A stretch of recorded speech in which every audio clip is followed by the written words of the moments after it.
All right, I think we can start. Good morning, good afternoon, or good evening, depending on where you're joining us from today. It's wonderful to see so many of you back with us, as well as some new faces joining our new Memory Makers series.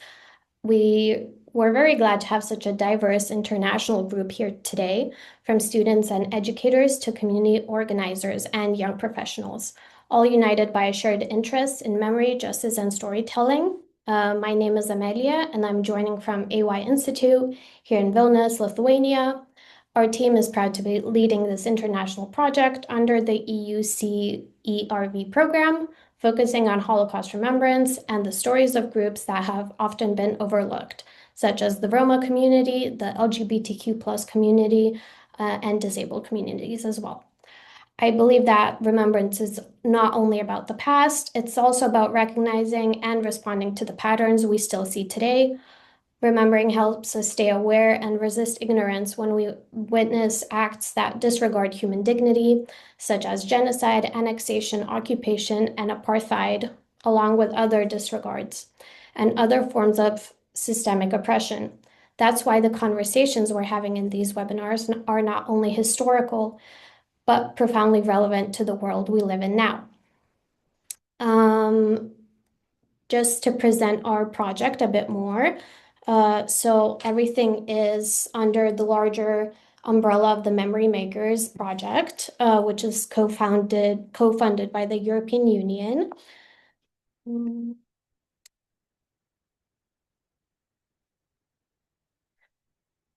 Um, Memory Makers is more than just a history project. It's a movement to uncover and share the stories that have too often been forgotten.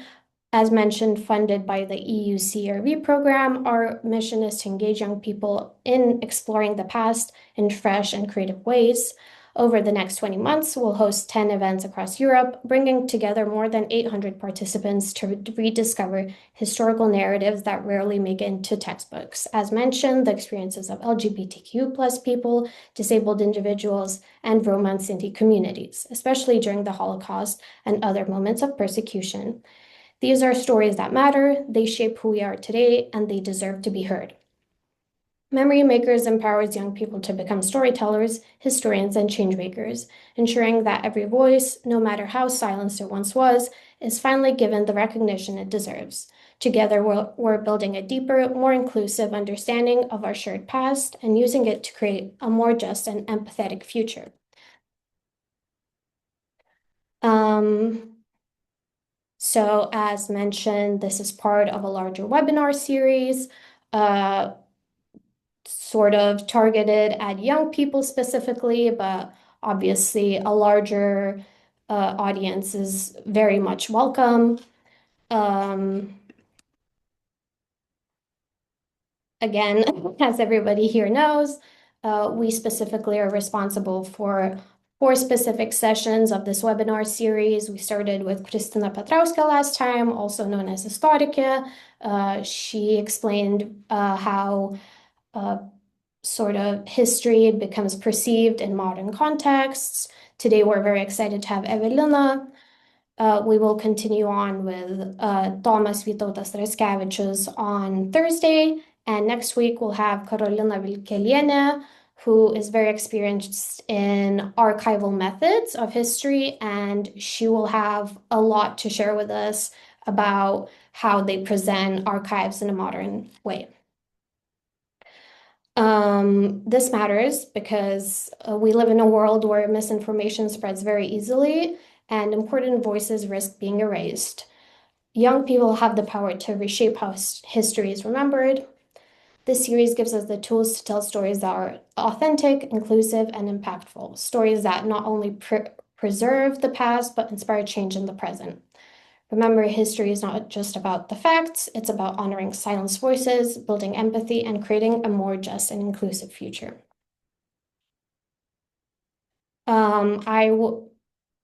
Just like last time, we will have you fill out some forms if that's okay.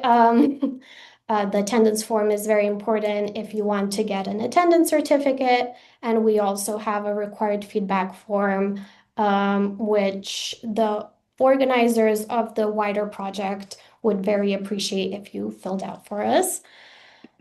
And I am excited to present Evelina Dobrowolska. Um, Today's speaker, she is Lithuania's former Minister of Justice and a longtime human rights advocate. Throughout her career, she has worked tirelessly to promote equality, inclusion, and minority rights, from national policy to grassroots activism. In this talk, Evelina will help us explore how digital platforms can be used to create more inclusive narratives, challenge discrimination, and inspire civic engagement among young people. Evelina, thank you for being with us here today, and I'll pass the floor to you. So good evening, everyone, but it's evening based on my time zone. I'm not sure about everyone's. I'm actually very honored to be here and to be invited to share. And I would say not as information or something to teach you, but more to tell a story. Because when I received the invitation from Amelia, is it possible for me to join and speak about Holocaust, especially those vulnerable groups? I was surprised because it's a very difficult topic. And one of the topic involves who can speak. And I do believe I can speak, but as well as I do believe it's not going to be 1 hour I'm giving just presentation for you. I would be more than happy if we can just engage, discuss. There is no one truth. There is no one path I would like to lead you. So if you disagree, agree, have questions, would like to maybe go on one topic more, just please get involved. If you don't feel comfortable just raising hands and speaking, you can just write in chat. I can read. It's not a problem for me. So it's totally up to you. Do you feel better by having your cam on or off? It's totally fine with me. I will share a few slides if you don't mind. And that means you're going to see more slides, less me. Is that okay? So why I called this presentation storytelling, despite the fact that it's much more broader topic. I do believe even the news we got today in Lithuania, I just checked who is participant of this event. The majority, of course, is from Lithuania. I can see that. Part totally not even from this region. Today, Lithuanian court announced the judgment. He gave a 10,000 fine for European Parliament member who is, of course, Lithuanian, who actually spoke a lot of things against LGBTQ plus community.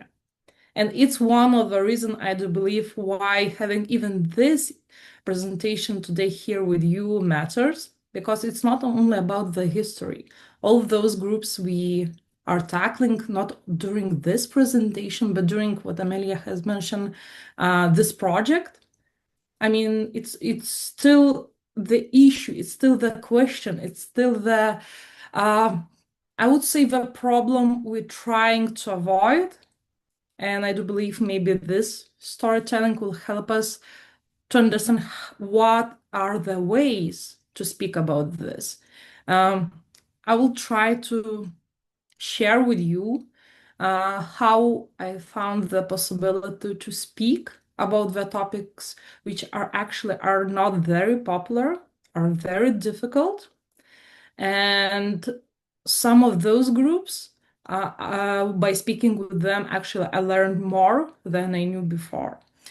To feel more engaged, I have only one request for you. I mean, can you do one thing for me? Just grab your phone. You can open your Facebook or Instagram, up to you what you prefer. And can you just search for keywords? You just choose Roma, LGBTQ plus, disabled people, and Holocaust. Why it's very important?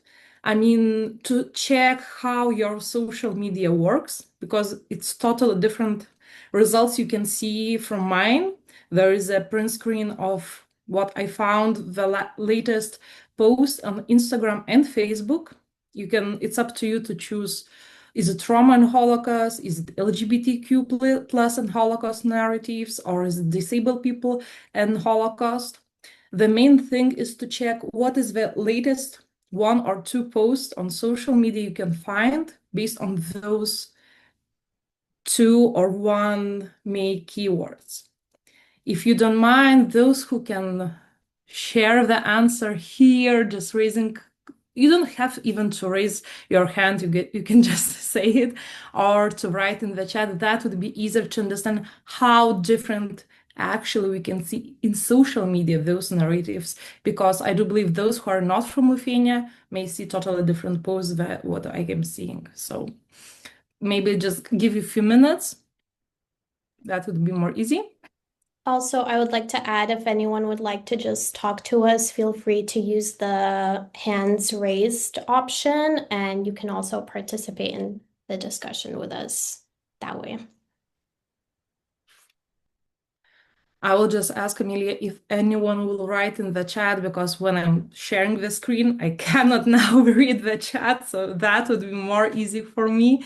So anyone, if just checked their social media and can see, do you see, maybe you see totally the same post as I just put it on the presentation. That's possible as well. And I do believe it's possible when we are from the same region. I don't need any content. I mean, just the organization or the person who shared the post and how old is the post. Is it 2 weeks ago, 1 month ago, 1 year ago, nothing more. It's about the date and who is the author of the post. I personally see stuff from 5 years ago from the Council of Europe, so all government posts.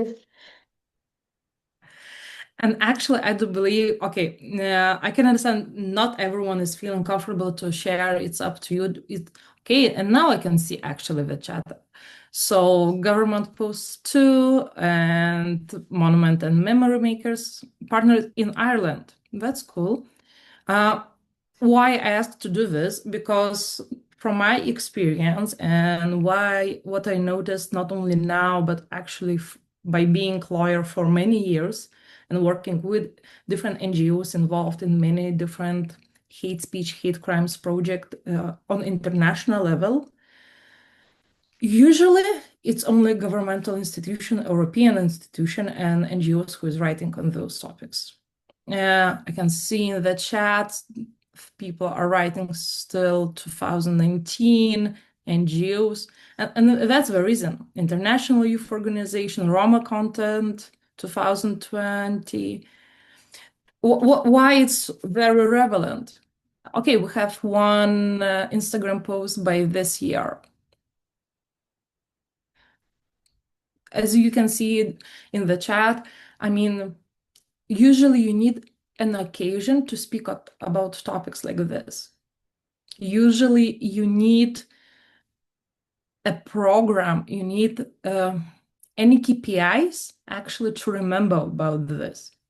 If you search, I mean, after this presentation, you will have time, or even during this presentation, if you have time, you can just check, can you find anything from the people you know?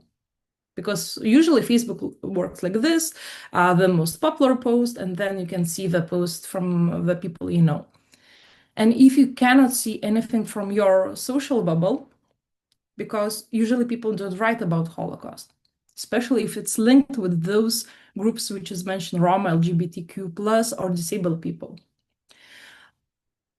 International organization as well as European organization are focusing on this topic because it's one of the things they have written in their programs. It's one of the things which comes from regulation.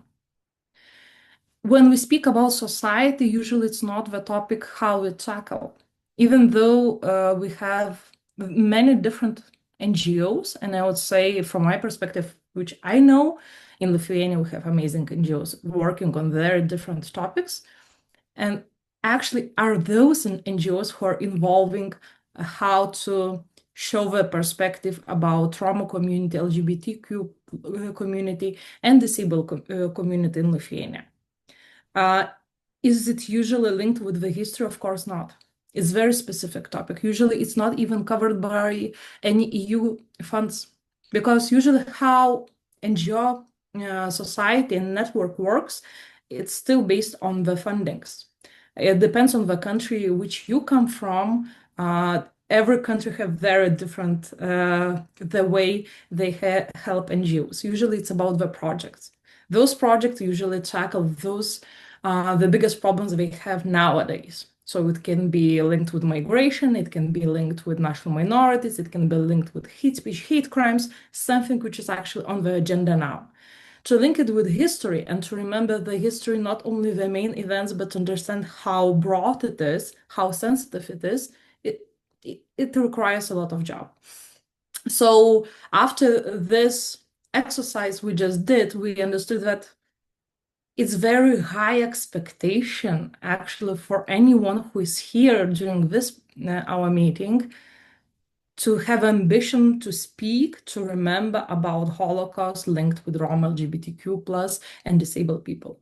Because you cannot find even a social media, and social media is actually how we get information nowadays. It's the reason why even European Commission, other European institutions are using and posting about this, because nobody is actually going there. The normal way how we understood before, reading leaflets, booklets about the history.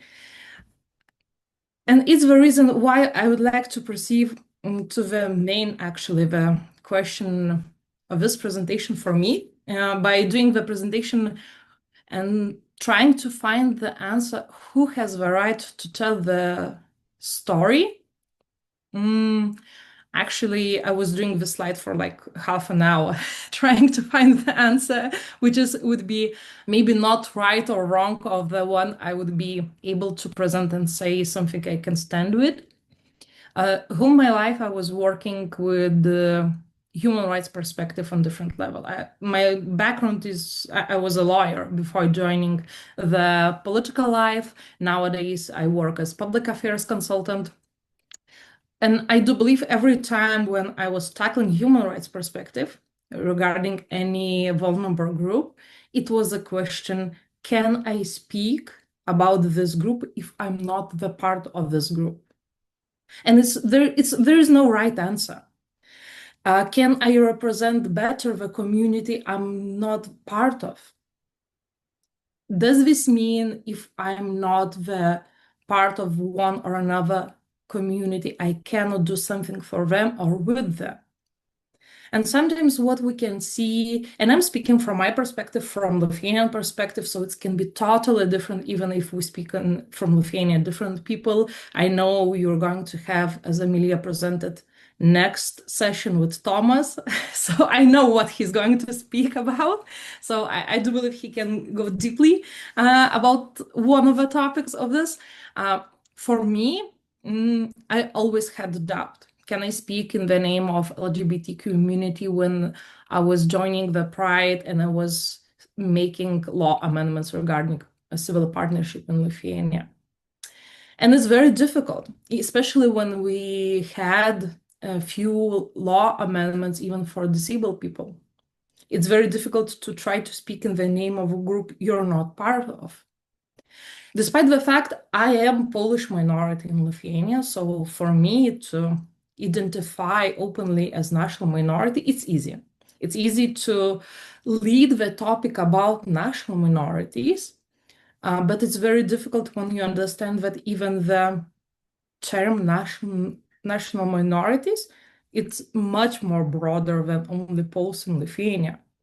Poles in Lithuania are the biggest national minority, and it's about 6% of our society.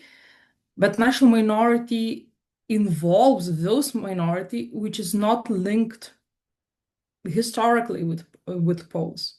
And I'm speaking about Roma community. I'm speaking about Karims, Tatars, Russians, Belarusians. We have totally different national minorities which actually have sometimes different history. They have different challenges in our society. Also, if we check reports about how our society see our national minorities, and the answers are totally different. Some of them are linked with stereotypes. Some of them are linked based on native language, not about ethnicity, but on native language. Some of them are linked and they are showing that people and society have no idea about the history part they took with that part of a group. For example, why I do believe it's very important to have those three groups who is going to speak about human rights perspective and especially about vulnerable groups which are involved in the history. First of all, representation of those groups is very crucial because if you don't have those groups who are at least people who are part of these groups, you can never understand and say what you know better. You're not a part of this. You can read many reports. You can try to even to visualize and understand how it works in practice. But the best example for me, when I was in the parliament, I finished my term as parliament member half a year ago, but 10 months ago. My colleague was a parliament member who is disabled.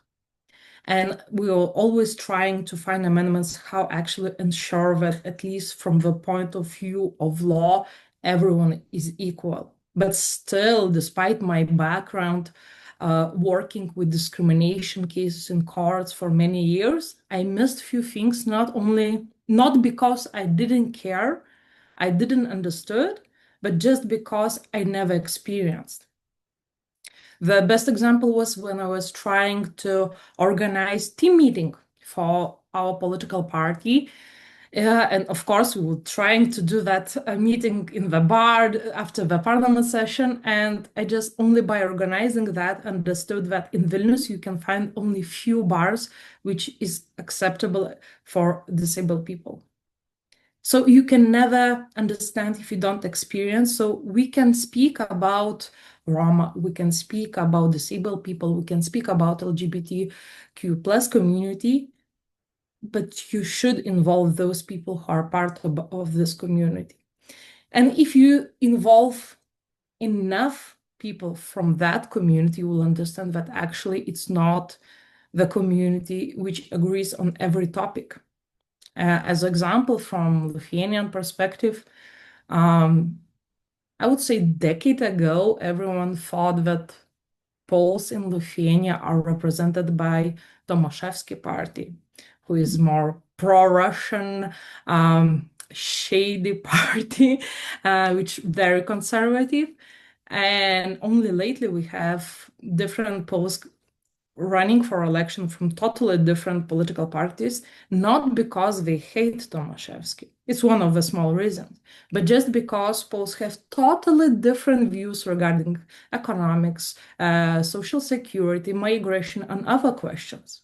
And it happens the same if we speak about Roma community or we speak about LGBTQ plus community. There is not enough to have one thing in common to agree about every question. Totally not. And if you try to organize any discussion, any event, I would say to seek totally opposites representative from different communities, it's something which actually helps a lot. Why I do believe that authority is the one who has to speak, and you don't have to even be a part of that community. By serving my term as Minister of Justice, I tried to be as loud as possible regarding human rights perspective on all totally different topics. Sometimes I was more related based on my background, sometimes not. But I do believe that changes may happen only when you have those people who can make those changes. And it's very easy to say that those people have to get those places in our society to make those changes, but life is different. Democracy works in totally different ways. I do believe to have the people who are in charge can make decision and to understand that actually they are responsible for society. And the most important part of those who can speak, I do believe, is society. When I started my journey regarding the hate crimes, hate speech, and discrimination topics, I was just no-name lawyer with the different NGOs.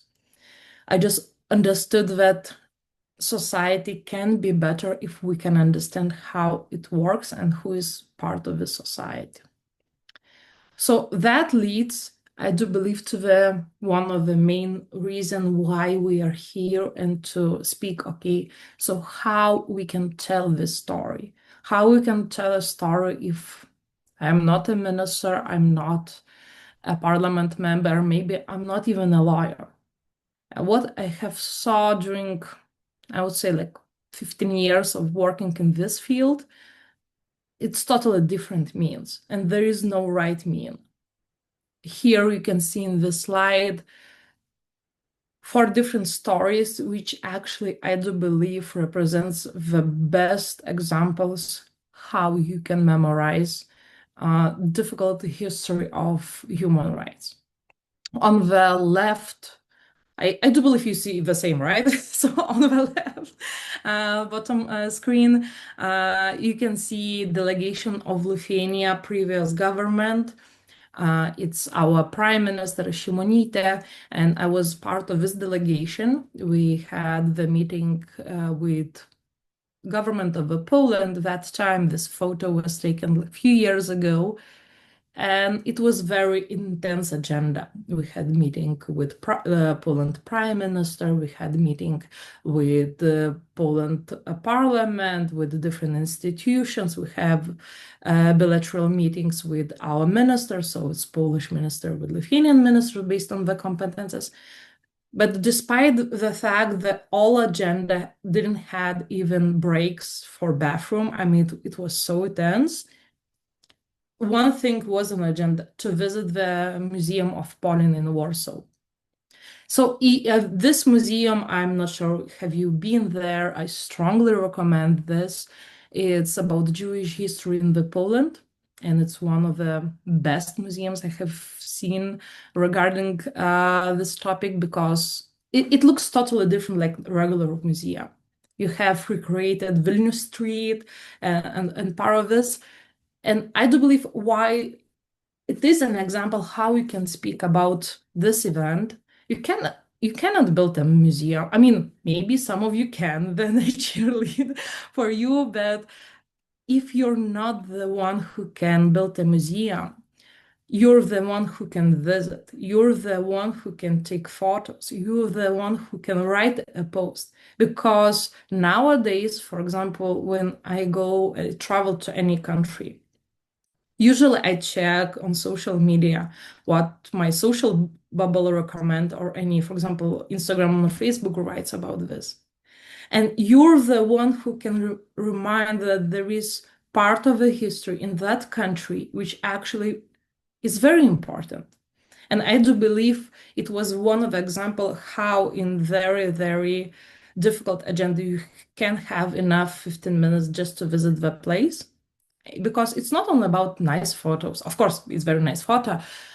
It's about showing the respect. It's about showing that you remember the history and you remember why it's still important. Another photo in the middle, the white one, it's in Lithuanian, so those who are from Lithuania can understand.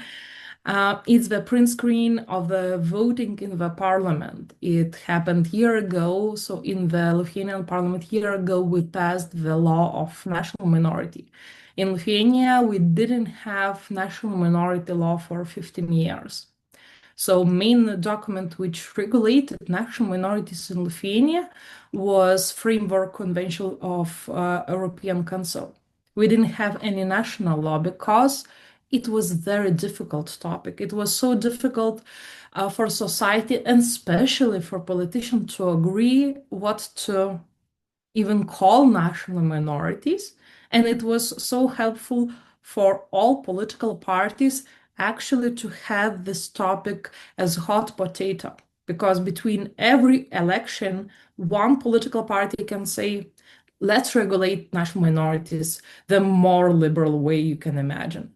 Another part would say national minorities are the threat for our society.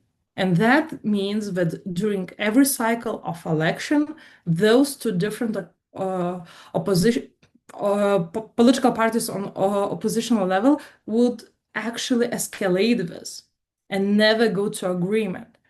And I do believe passing this law was very important regarding the point of view of history as well. Of course, this draft law was created a few years ago when I was still involved as lawyer in NGO, representing in different working groups. But the final version we adopted involves all the national minorities we have in Lithuania. And it was very, very difficult time to pass this law, not because we couldn't agree for 15 years, but also it was less than 1 year ago. It means we already had war in Ukraine. We already had migration problems from the Belarusian side. And of course, we had very difficult situation in geopolitics.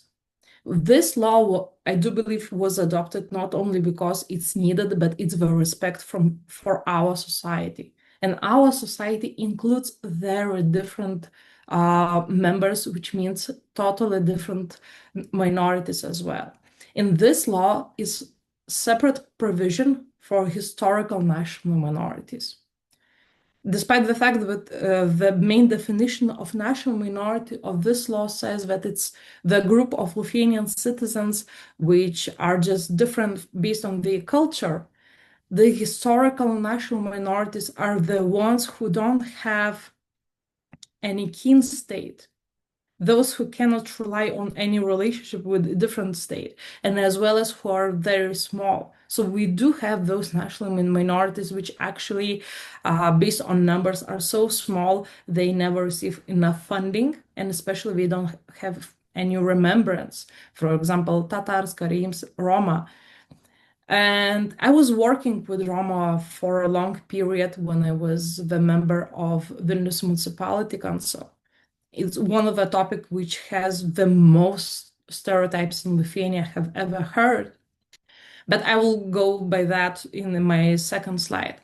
A third photo from the left, if you count, I would say it's one of the examples how even politician can make digital remembrance. This photo was taken 3 years ago, if I'm not yeah, it's about 3 years ago. So in European Union, there are annual meeting of all ministers. So all EU ministers, for example, I was Minister of Justice, are meeting in different countries to discuss different topics. It was a meeting which was hosted by France, and it was informal meeting of EU justice ministers. One of the topic which France bring on the table, they asked all ministers of justice from all EU countries to make a photo in their states, which is linked with the Holocaust, which is linked with those people they remember. So it means despite the fact that you're already a minister, it's still the time to remember, to find time to take a photo, to go to the place and to write at least a short memo. So, and I was surprised all ministers did that, despite the fact that almost every minister is totally from different political parties, totally different, I would say, even political views. Everyone did this. Everyone had enough time to represent their country, the history which suffered from Holocaust as well. So I would say one of the examples how actually you can bring on political level, on international level, to say it still matters. After this council meeting, it was even as far as I remember, official book about the remembrance from different EU countries about the Holocaust, how actually what is the remembrance, how different countries remember that, and what they are doing on the political level. On the right side, to top photo, I would say when we speak about different means how we can remember the history, and the history it's totally different. Those who are Lithuania can understand what is in this photo.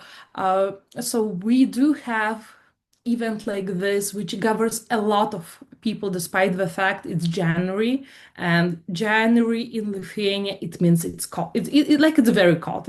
We have normal winters based on the temperature.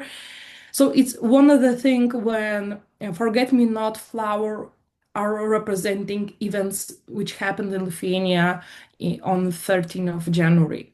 when Lithuania was fighting against occupation and those people who just died by staying next to our TV tower. So it just brings people to different places in Lithuania. It doesn't bring to any specific point of a place in Lithuania just to bring that flower. That flower, of course, is made from the paper, plastic. You just choose and just to remember that day because this day is part of the history. And when I speak about different ways how we can remember and how we can tackle this problem, I have already mentioned that I was involved with the Roma community a lot. When I was the member of Council of Vilnius Municipality, I was leading the program for Roma community integration. So I was preparing this program, how to integrate our community of Roma, and it was still the main question of this program, not only about integration, about the money for education, but also actually how to close. Uh, I'm not sure how it's called in English, taboras, ghetto type living area in Vilnius, which was very difficult from different perspective. So this photo was taken 1 month ago. We had in Lithuania a discussion festival called Būtent, and Roma community had organized the discussion, which was called "Will you rent your flat for Roma?" I was involved in this discussion and asked to join my views as well. And after this discussion, actually, I have, for myself, I just decided that it's the main point of this discussion. It was the first time when we had a discussion about Roma community, not only with Romas representing itself, but also not about their culture. Because what usually happens when we speak about Roma community, at least I'm speaking about Lithuanian perspective, I do believe it may be applicable for other countries as well. Usually we speak, at least from political level, how to provide money uh, just to preserve a culture, their music, their festivals. And it's very stereotypical that we see Roma only like those who dance and sings, because Roma community, it's not only the most vulnerable in Lithuania based on stereotypes, because it's top number one in the report as not welcome as neighbor. And this statistic doesn't change for many, many years. It's the reason why I do believe it's very important when we have a possibility. And of course, I do believe maybe those people who are here during this meeting are not the ones who are writing history books for children, to understand and to speak with our peers what was the history. Because Roma, Poles, I mean, you can name any community. They just didn't appear in Lithuania or any other country. We have history. So all the milestones we have in our history, for example, Lithuania was occupied by Soviet Union, and now we are independent country, which is actually have rising GDP and doing amazing. During all the milestones we had, that national minority was part of our society. They had their role in this society. So just to understand, it's not people which just appeared here, they are part of our history, is very important.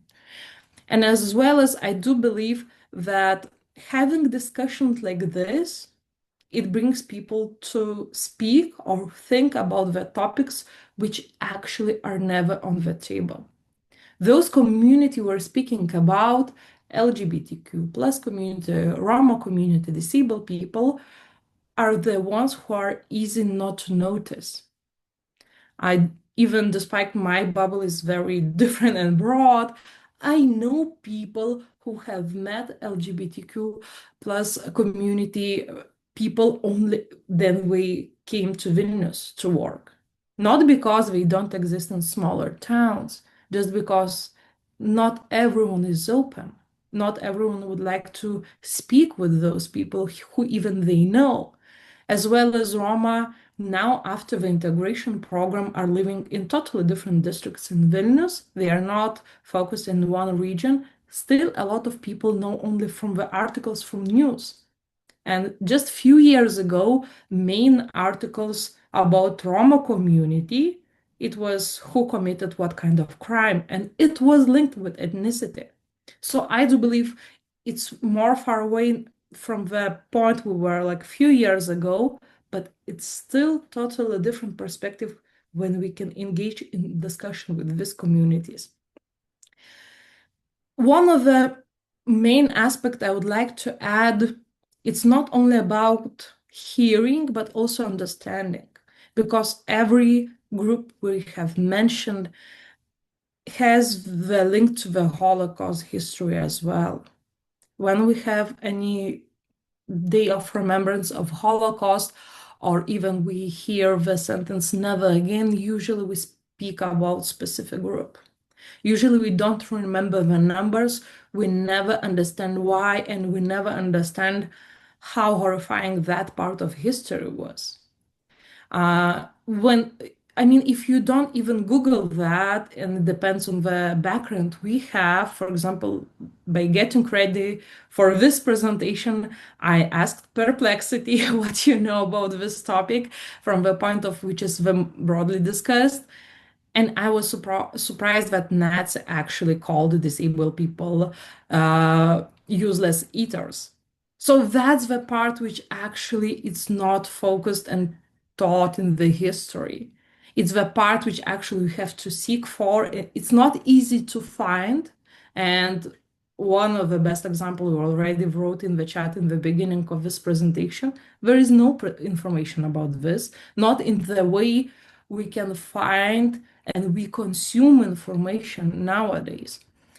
As we agreed, this presentation is going to be less than 1 hour, and we will have enough time to have questions. My last slide involves not only thank you, but as well as photo of the newest museum we have in Lithuania. It was opened only a few weeks ago. I know that it's booked already for a few weeks ahead, but it's one of the example when we think, okay, so what I can do to get to be a part of this story. If you visit any museum which is linked to the Holocaust, if you speak with any community, even if you go to the Pride, just remember that there is a part of the story you can post, you can write, you can make reels, because you don't have to think about the means you're not usually using. Too high hopes and it sounds too difficult, too overwhelmed, and that means we are not going to do anything. So very simple ways we are doing already. I do believe it's something which is enough. So thank you very much.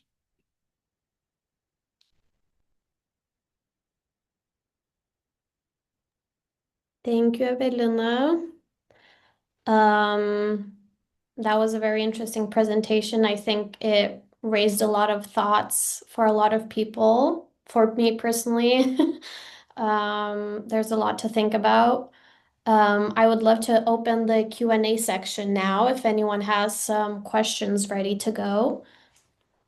And feel free to raise hands or to use the chat, whatever makes you more comfortable.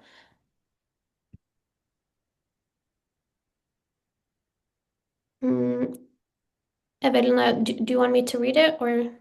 I can read it, but that means I'm going to read in silence. Then everyone now go to read Migla's question. So, okay, the question is how you navigate difficult conversation between different communities, similar to the discussion started by the question of renting property of Roma people. Um, I can just answer how I'm doing that. It doesn't mean it's the best way to do it.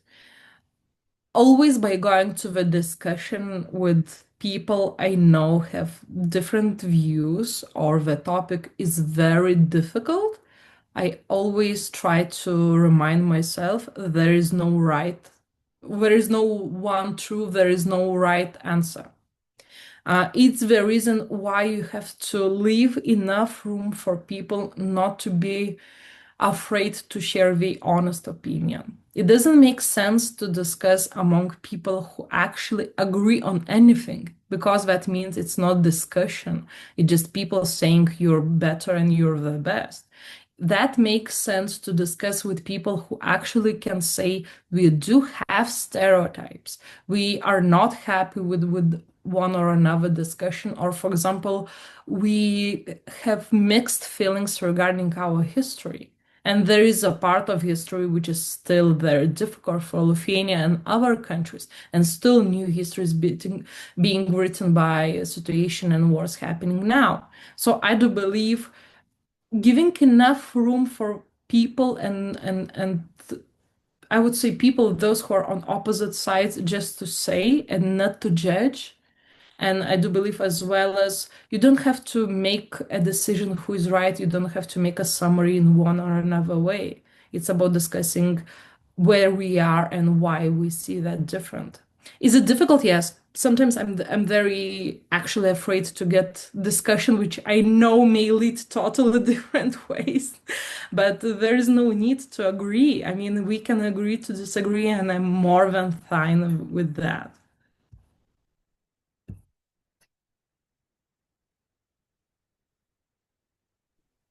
Does anyone have any more questions?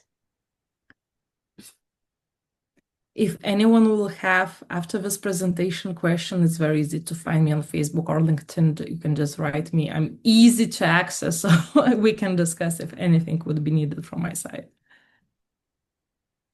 Actually, I would like to ask a question. You sort of talked about this already, but you mentioned that there is an aspect of these conversations where we may not belong to these communities, but we still can play a role in sort of being allies to communities that we think deserve more respect.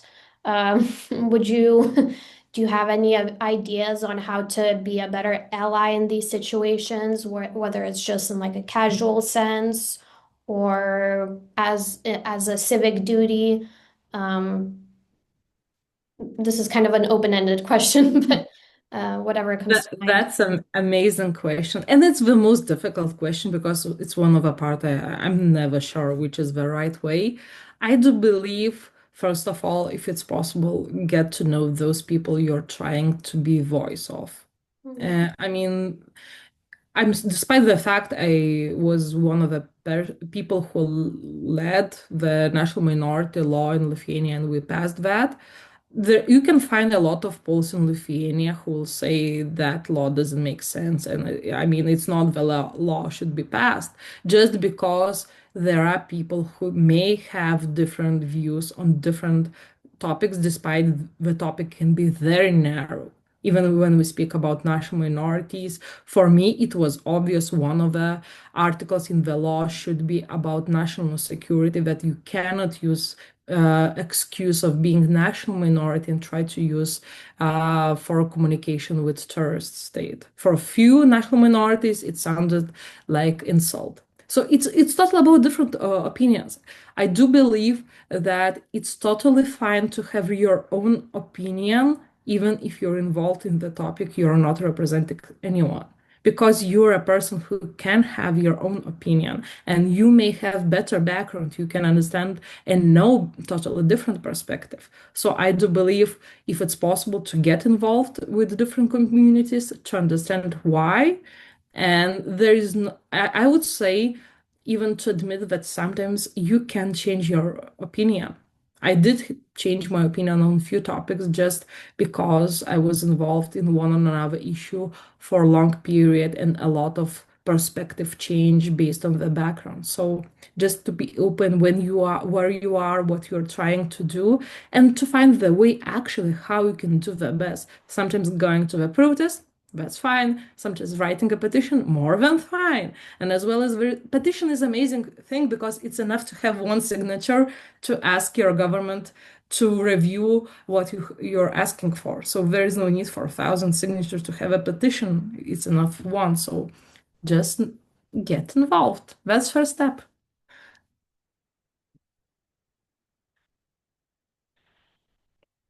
There's one more question from Migla. Thank you very much, Migla, for those questions. The question is, how do you approach your personal bias and opinions when you're not part of a community? The answer I found for myself, I'm being very honest, because it's very difficult to trust the person who says, I mean, I'm that open and liberal, that I have no bias, I have no stereotypes. Each of us has stereotypes. It depends which topics we can speak about. For example, I will give you an example. I was trying to pass the national minority law, and we do have few polls from very conservative political party who naturally should vote for national minority law. But as I was from very liberal party who are supporting LGBTQ plus community, they just didn't vote for this law just because I was the person who is speaking for LGBTQ plus community as well. So just to be very open that maybe you have stereotypes, maybe you don't know something, maybe you don't even agree on few things. That is more than fine. And I do believe if we make the question about every topic we can think about religion, migration, national minorities, native language, education in native language. All of us we actually will have totally different opinions, and that's fine. That's totally fine because that means we have totally different perspective. And even those who knows a bit Baltic region, usually on international level, people think that Latvia, Estonia, and Lithuania is very similar. We are not similar at all. For example, if we speak about national minorities, Lithuania biggest national minority is Poles. Estonia and Latvia is Russians. It's totally different perspective because in Estonia, those people don't even have national passport. So it's totally different problems we are facing. And if you, for example, you're cheering for national minorities, you're solving totally different problems when you're trying to help migration because national minorities already know state language, they already have house, they are part of labor market. Migration, they're trying to learn state language, they're trying to get into labor market, they're trying to find a house where to live. So we cannot apply the same policy and legislation to migrants and national minorities, despite the fact one group and another group speaks different language. It's not the same, so it's totally different problems. And I can see there's long question from Roberta. Yes,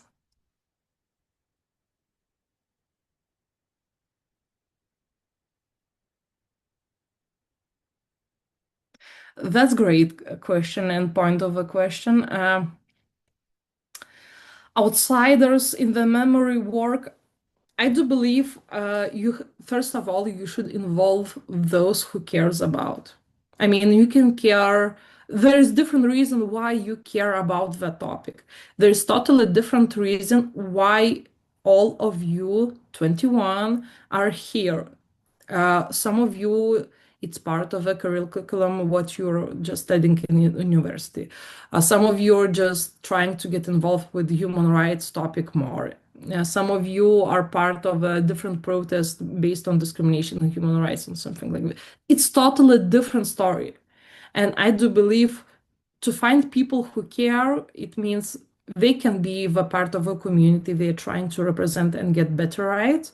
They can be professionals. You can get the best lawyer. He just care to have amazing case to show as the most public case. That's more than fine as well. I mean, if he can be useful, if you're trying to get in the politics and to try to find the topic which is more from a social democratic or liberal party, that's fine as well. To find the people who want to involve and to find how actually get on the same page. So I do believe it's just about the people who cares, and the reason can be very, very different.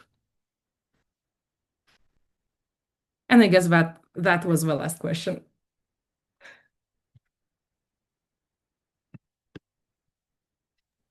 Okay, thank you so much, Evelina. That was a very comprehensive presentation, and I think we all very much enjoyed the Q&A section as well. Um, on behalf of the AY Institute and Memory Makers, I would like to thank everyone who is still logged on and joined us until the end. Thank you to our question askers. And we hope to see you soon in the next conversations as well. As you know, there's two more webinars left.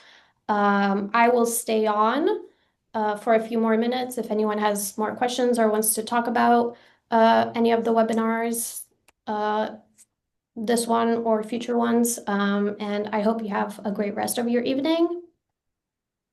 Thank you. Thank Thank you very you. much. Thank you for questions and thank you for amazing leading this discussion together. So it was a pleasure. Bye. And then I would also like to say if you haven't filled out your forms yet, you still have an opportunity to do that. It's still in the chat.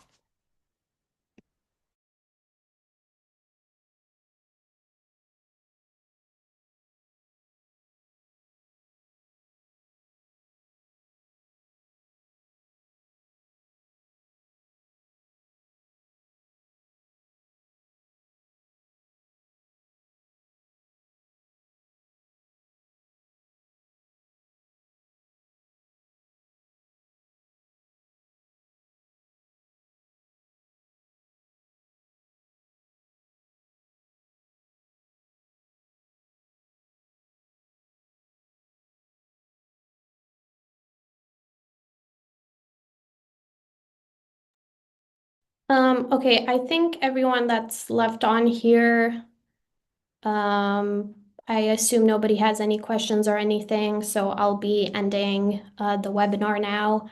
And I hope to see you at the next ones, and have a good night. Thank you. Bye bye. Thank you.